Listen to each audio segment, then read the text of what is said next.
Hello नमस्कार, मी ज्योती आणि माझ्या एका नवीन व्हिडिओ तुमचं स्वागत. आय होप तुम्ही मस्त मजेत असाल. तर चला व्हिडिओला सुरुवात करते. आणि आज आहे गुढीपाडवा. तर आंघोळ वगैरे सकाळी लवकर आटोपली आणि त्यानंतर देवपूजा करून घेतली आणि लगेचच म्हटलं बाहेर रांगोळी काढून घेऊ, कारण मग इथेच मी गुढी आम्ही अशी या कॉर्नरमध्ये लावत असतो. तर म्हणून मग मी पहिलं तर इथं रांगोळी काढून घेते आणि रांगोळी काढल्यानंतर मग गुढी उभारायची आहे. तर त्यासाठी मिस्टर आहे ना ते हार आणि कडा घ्यायला गेलेले आहे बाहेर. तर आता ते घेऊन येईपर्यंत मी इथं रांगोळी काढून घेते.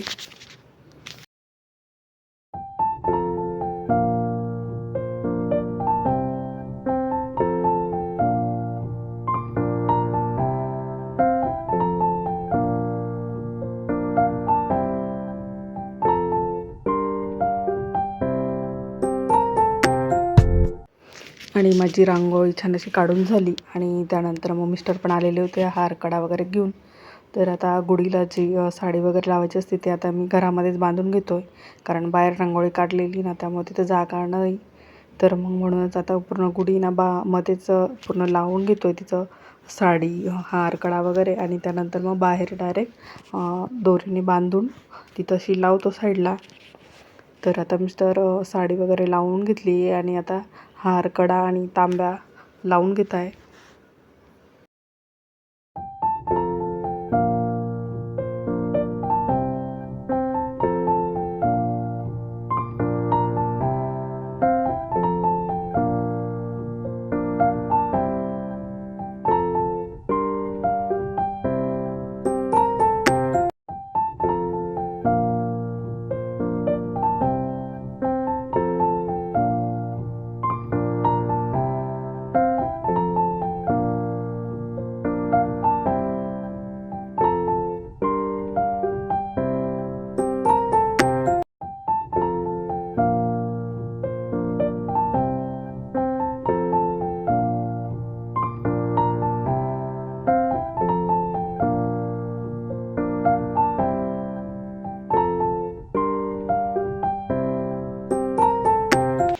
तर मस्त असं साडी हार कडा आणि कडुनिंबाची जी पानं असतात ना ती लावली आणि त्यानंतर तांब्याही लावून घेतला. आणि आता त्यावरती स्वस्तिक काढलं आणि त्यानंतर मग बाहेर आहे ना दोरीने वगैरे दरवाजाच्या एका कॉर्नर साईडला गुढी बांधून घेणार आहे, म्हणजे तिथे आहे ना रांगोळी वगैरे काढायला. तर आता घरामध्येच मिस्टर आहे ना स्वस्तिक काढून घेत आहे. आणि आता गुढी लावल्यानंतर आहे ना तिची पूजा वगैरे करून घेते आणि त्यानंतर मग स्वयंपाक करायचा आहे. तर म्हटलं पहिलं गुढीला आपण लावून घेऊया आणि त्यानंतर पूजा वगैरे करून घेऊ आणि नंतर मग मी स्वयंपाक करेल आणि नैवेद्य दाखवून जेवण करता येईल. तर आता मिस्टर आहे ना इथं गुढीला एका साईडला कॉर्नरला असं बांधता आहे आणि प्रत्येक वर्षी मी गुढी इथंच बांधत असते.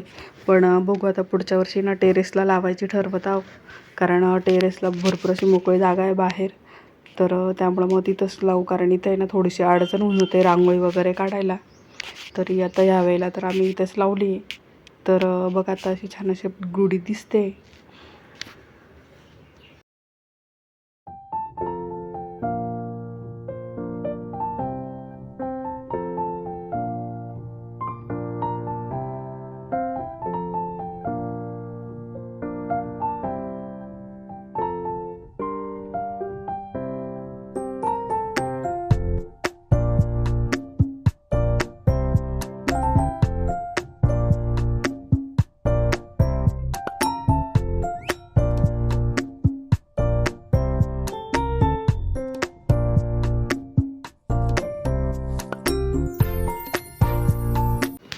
आणि यानंतर साडी वगैरे नेसली आणि आता पूजेची तयारी करून घेतलेली होती.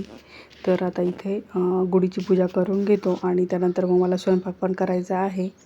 तरी थोडीफार तयारी करून झालेली होती. तरी म्हटलं आता पहिले ना पूजा वगैरे करून घेऊ आणि मग त्यानंतर स्वयंपाक केला का नैवेद्य दाखवून मग जेवता येतं.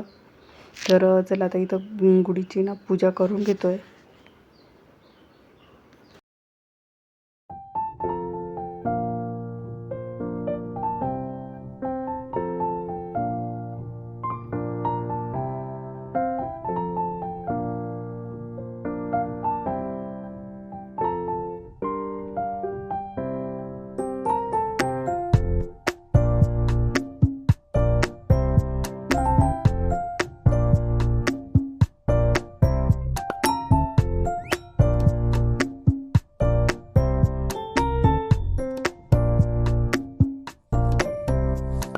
आणि छान अशी गुढीची पूजा वगैरे केली. त्यानंतर फोटो वगैरे काढले आणि चला आता स्वयंपाकाची जी तयारी करून ठेवलेली होती म्हणजे कणिक भिजवून ठेवली तर पुरे करण्यासाठी आणि पुलाव बनवायचा होता. त्यासाठी इथं कांदा, गाजर आणि बटाटा वगैरे कापून ठेवलेला होता. तर पहिले आता पुलाव करून घेते आणि त्यानंतर मग श्रीखंड आणि बासुंदी आणणार होते मिस्टर आणि वाटाणा बटाटा मिक्स अशी थोडीशी रश्याची भाजी करणार होतो पुरीबरोबर खाण्यासाठी आणि श्रीखंड पुरी आवडते.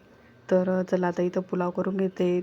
2-3 चमचे तेल टाकलं होतं, त्यात खडे मसाले टाकले आणि त्यानंतर आता इथं कांदा थोडासा आहे ना तेलात फ्राय करून घेतला. त्यानंतर गाजर आणि बटाटा टाकते आणि जे आपले हिरवे वाटाणे असतात ना तेही टाकणार आहे. तर आता व्यवस्थित तेलामध्ये परतवून घेते आणि इथं मी वाटाणे पण थोडेसे टाकलेले होते. ज्या भाज्या माझ्याकडे होत्या ना त्या मी टाकल्या यामध्ये आणि त्यानंतर मग आता आणि पूर्ण रेसिपी काही दाखवत नव्हते कारण भरपूर उशीर झालेला होता ना, त्यामुळे मग पुलाव मी डायरेक्ट कुकरमध्ये लावलेला होता आणि त्यानंतर इथं कांदा, टमॅटो, अद्रक लसूण पेस्ट टाकून आहे ना मला बटाटा वाटाण्याची भाजी मिक्स करायची होती. तर इथं तेलामध्ये मी कांदा टमॅटो परतवून घेतलं होतं जे बारीक कापलेला आणि त्यानंतर एक कांदा एक टमॅटोची पण पेस्ट करून घेतलेली होती आणि बटाटे पण कुकरमध्ये उकडायला टाकलेले होते आणि वाटाणे पण थोडेसे उकडून घ्यायचे होते कारण ते फ्रीझरमध्ये ठेवलेले होते. तर त्यामुळं मग तेही थोडेसे असे पाण्यात गरम हे करून घेतले आणि त्यानंतर इथं ग्रेव्ही तयार झालेली होती. त्यानंतर इथं एक जो आळूचे पानं असतात ना ते बारीक कापून घेतले कारण मला त्याची भजी बनवायची होती.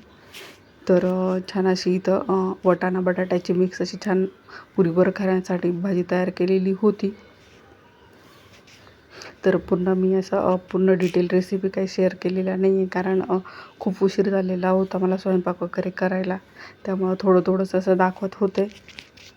तर इथं भाजी झालेली होती आणि त्यानंतर आता पुऱ्या तळायच्या होत्या आणि भजे पण मला करून घ्यायचे होते आणि मिस्टरांनी बासुंदी आणि श्रीखंड घेऊन आलेले होते बाहेरून. तर चला आता त्यांना पण खूप भूक लागलेली होती.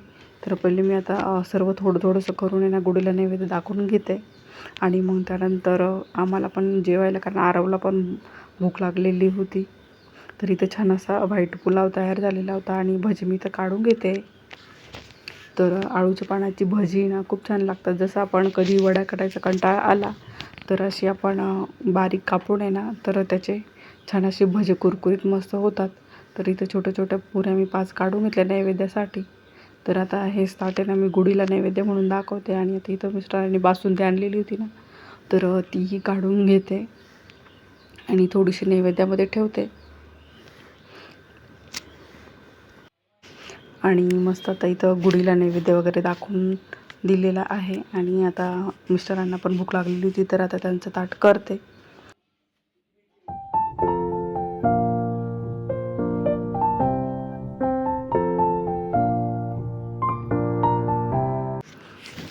आणि आता पुऱ्या तळून घेते आणि भजे पण मी थोडेसे काढून घेतलेले होते.